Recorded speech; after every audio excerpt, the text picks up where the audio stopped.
Hey everyone, Dr. Andrew Orr here. Well, I thought I'd come on and do a follow-up to my post from the other night about how a lot of fertility and women's health issues could probably be traced back to around the age of 13.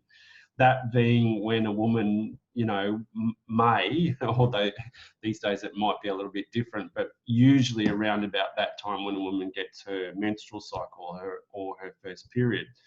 Obviously, we do have girls getting it younger these days as well, and some may get it a little bit later, but generally we say, a menstrual cycle for a woman should start around age 14.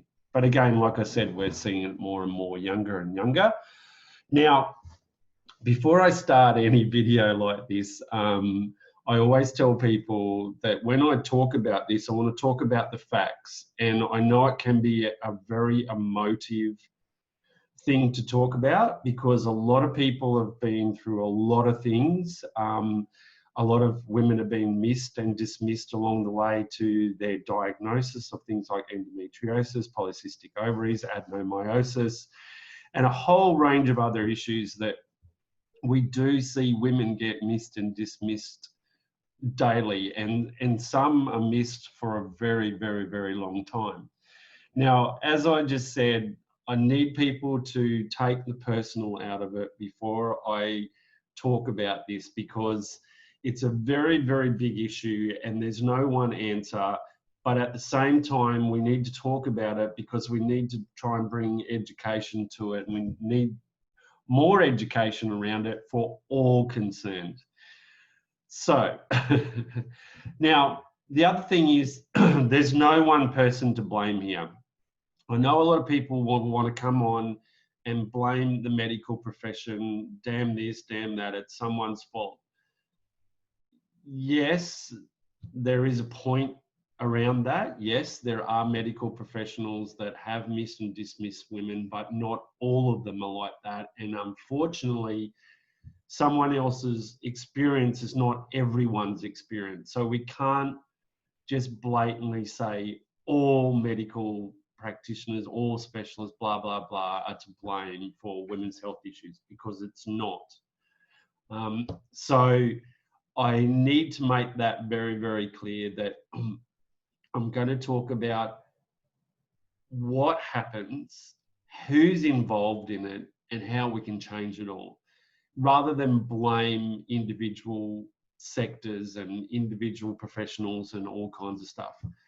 It's not to take away from women that have been missed and dismissed, by the way. There's some shocking, I see it daily, I shake my head daily, and it shouldn't happen.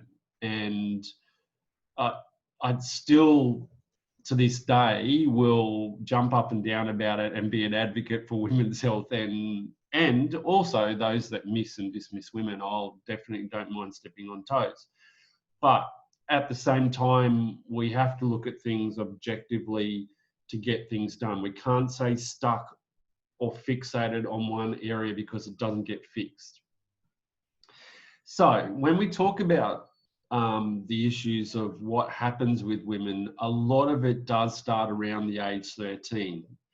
And a lot of that is due to mismanagement. Now, that can be on varying things. So let's start where the mismanagement starts. First of all, it starts at home. Now, a lot of parents aren't going to probably like me saying that because they want to blame medical professionals first up. But no offense, a lot of the issues for young girls start at home.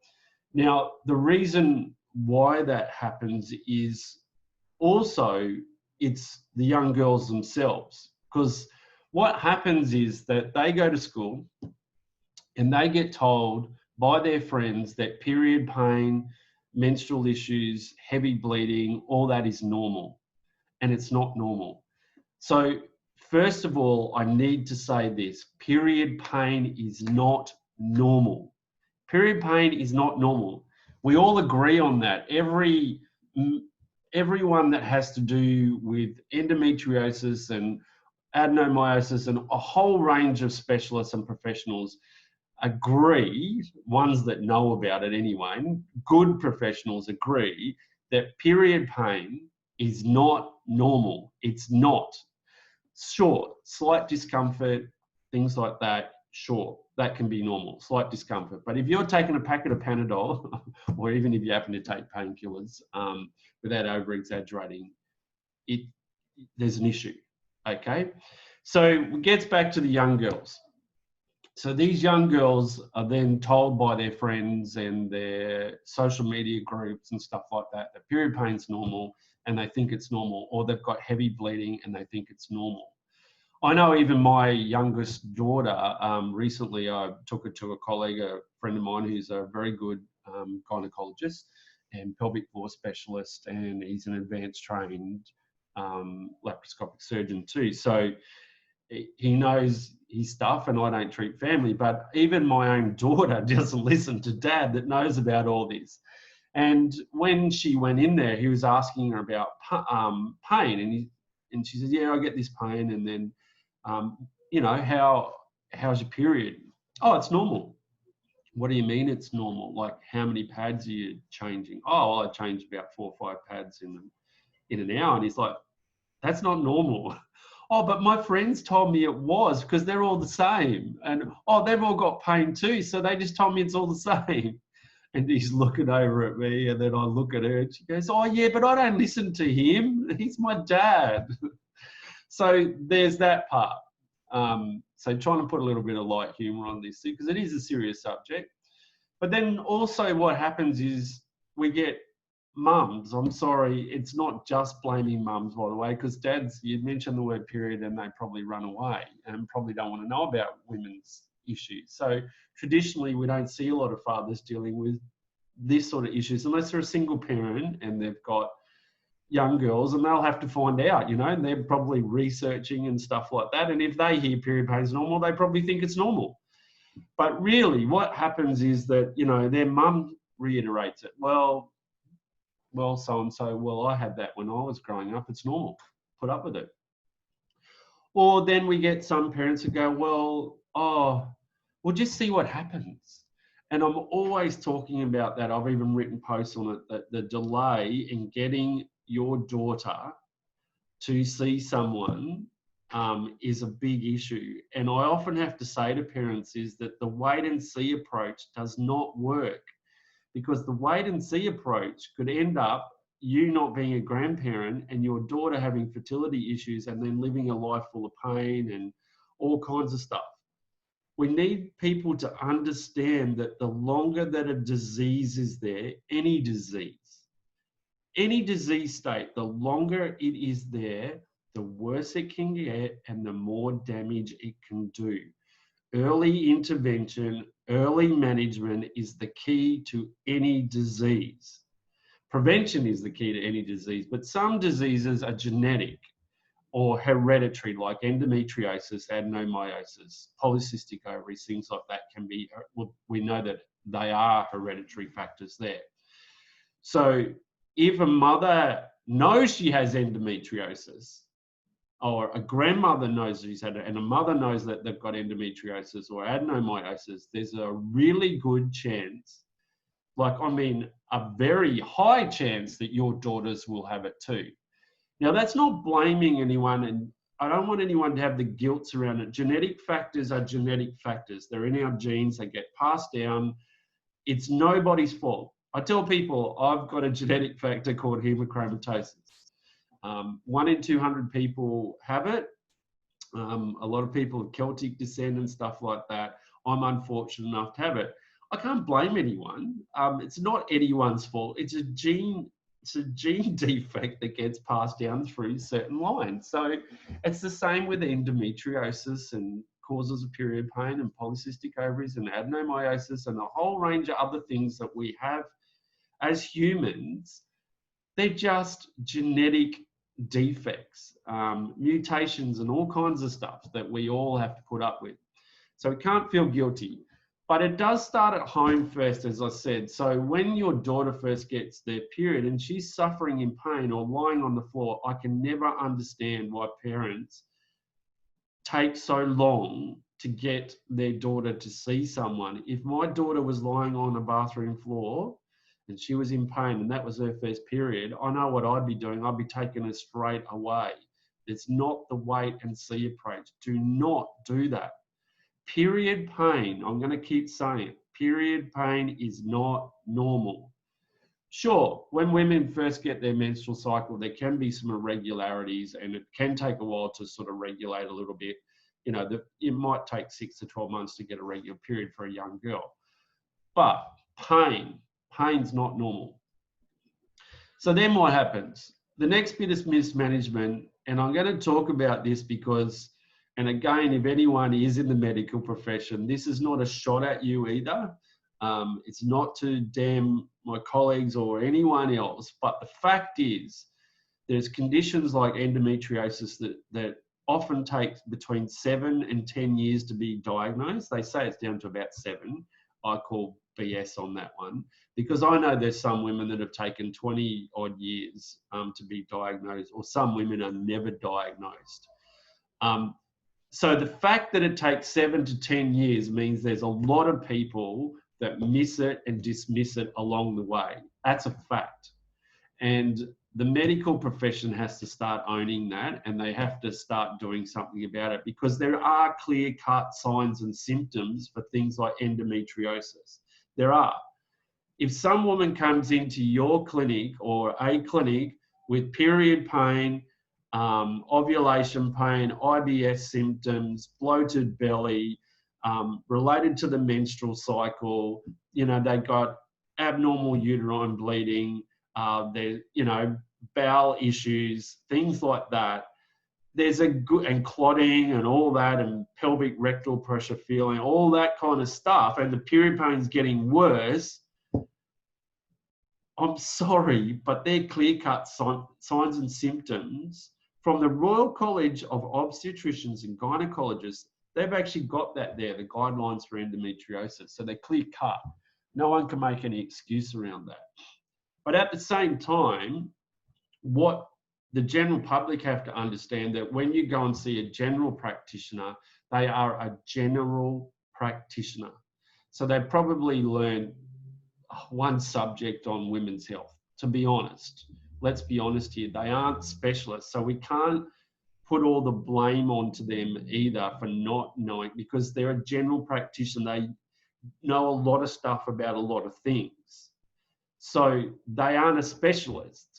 So, but at the same time, the GPs should be saying, well, your daughter's got period pain. How about we write a referral and you go and see a specialist? That is what's supposed to happen.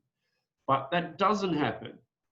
So a young woman comes in, they get put on the pill and then told, go away and that'll solve all your problems.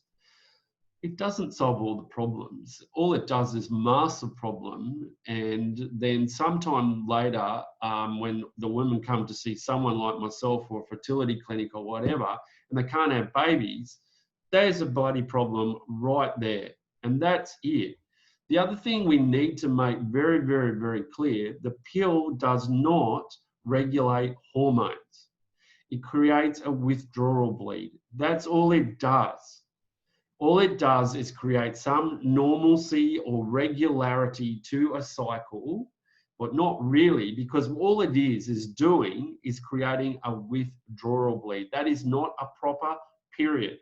It's a withdrawal bleed. It's withdrawal of hormones. That's it. So when people say, oh, I went on the pill and I regulated my cycle. No, you didn't.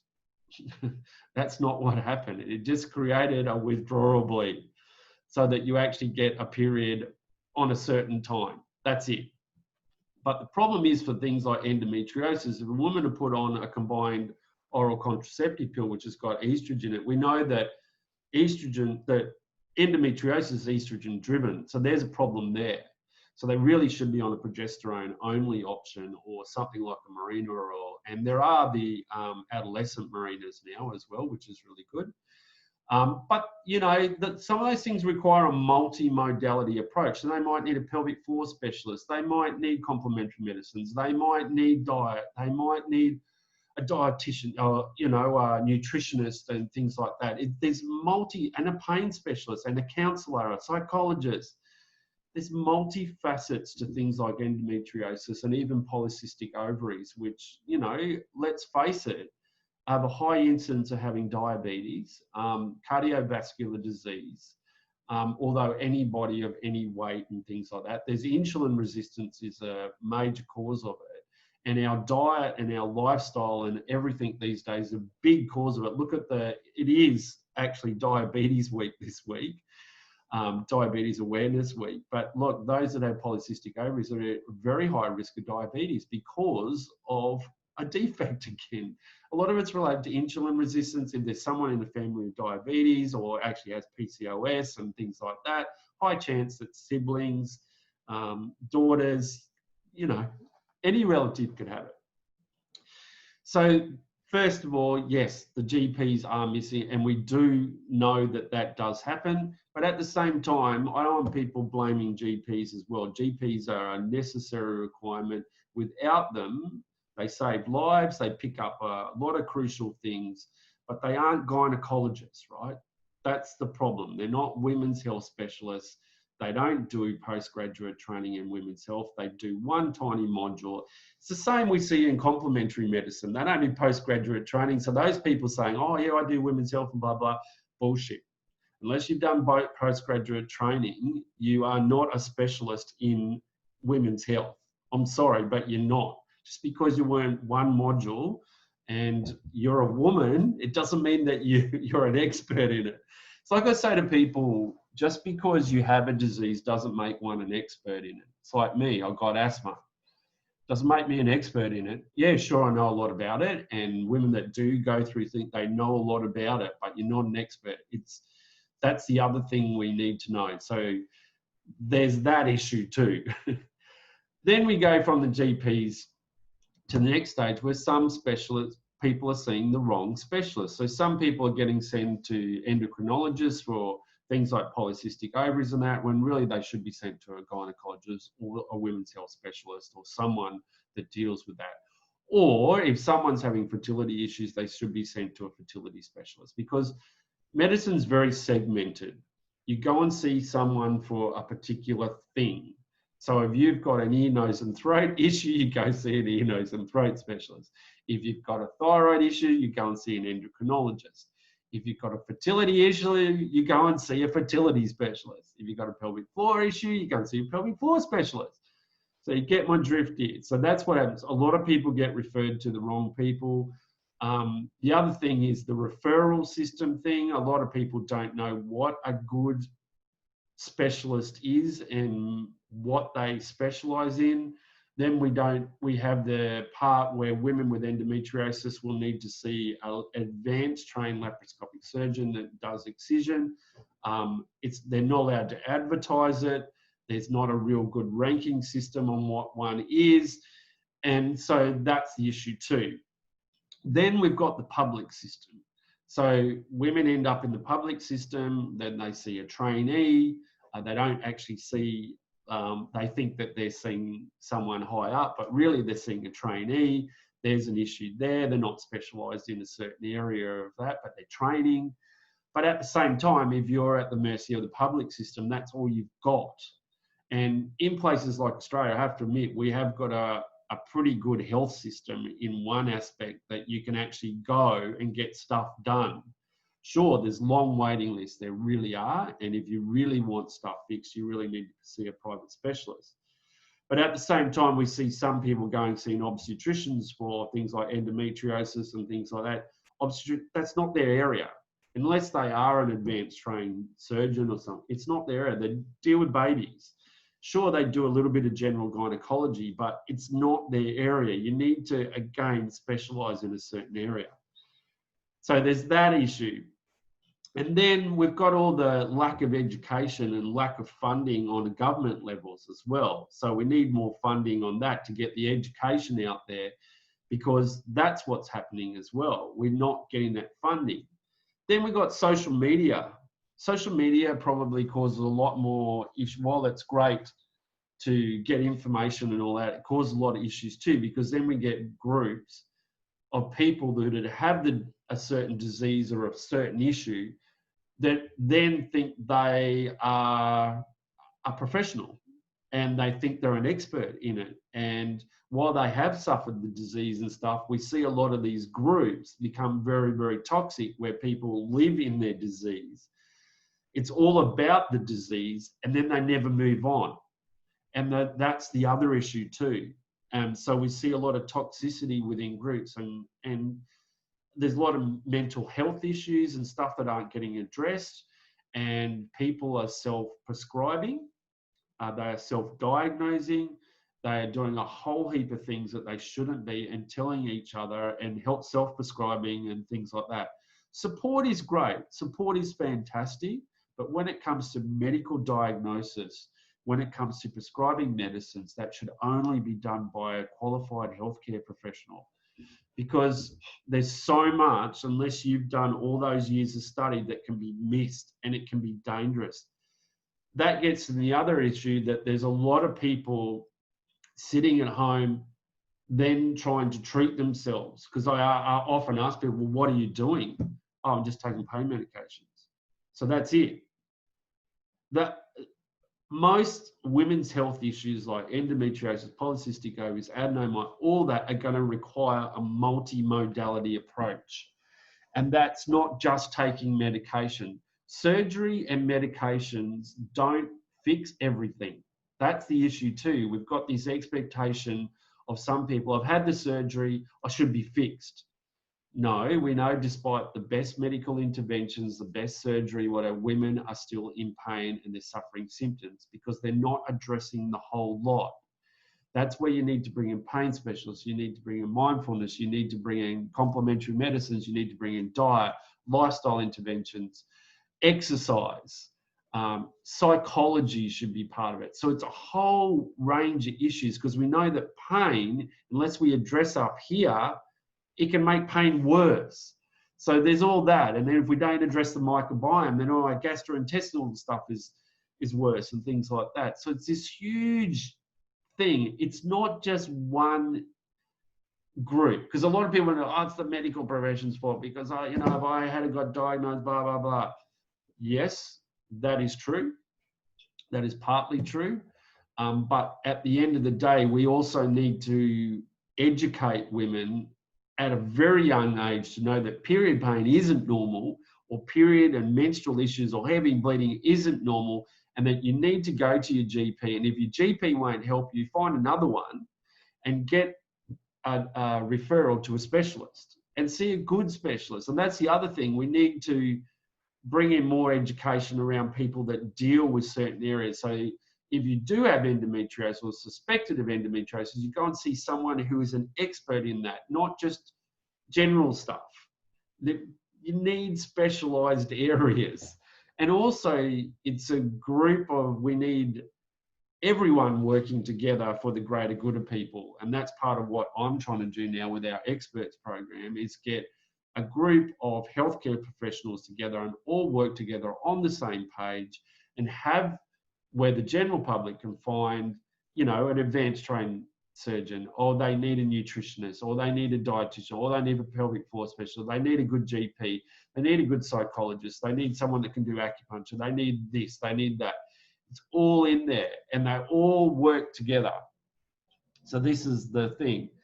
So when it all gets back to it, when I said it all starts around about age 13, it's not just from the medical side of things. It's mum, it's dad, it's their friends, it's social media, it's government partly to blame. There's lack of education. There's a whole range of issues, and it's not just one particular sector. And we need to get more information out there about things like period pain, menstrual issues, and it needs to get taught in schools so that every young person knows that, especially young women need to know that this is not right. Same for young men. Men need to know things that are going to affect them too. But don't get me wrong, a lot of women will have a lot more issues from a very, very young age, especially menstrual issues, especially if mum has menstrual issues or grandma has menstrual issues, and it's going to come down that genetic pool. So this is the whole thing about it. So that's why I wanted to talk about it. Again, I don't want people to get all uppity about it. yes, if you're going through a particular issue, I feel for you. I see it daily. I know it. It's not dismissing you either. But at the end of the day, you've also got to take control of your own life, your own health, and actually be proactive in doing stuff too. Because if you're just sitting home self-managing, that's not doing anything. It's not. You're just going to be stuck in this rut. You're just going to go round and round in a circle. You need to see someone that can help you on all levels. And that might mean, as I said, seeing a psychologist. It might mean getting the GP involved. It might mean seeing a pelvic floor specialist. It might mean seeing a gyno. It might mean seeing a surgeon. You know, surgery should always be the last option, but sometimes some diseases without surgery, you're not going to be diagnosed and the pain might not be reduced either. So surgery is much needed as well.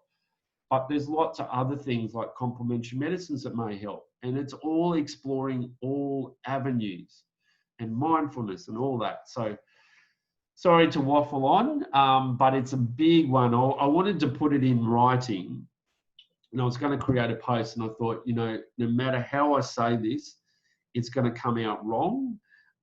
Probably no tone, and people won't see what I'm trying to get at. It's not. We've just got to stop blaming everyone, and we've just got to get more education out there, and we've got to get more helpful women as well, and we've got to do more on many levels. But again, we just can't blame one lot of individuals either. All right, thanks very much for listening, and I hope that's explained a little bit more to you.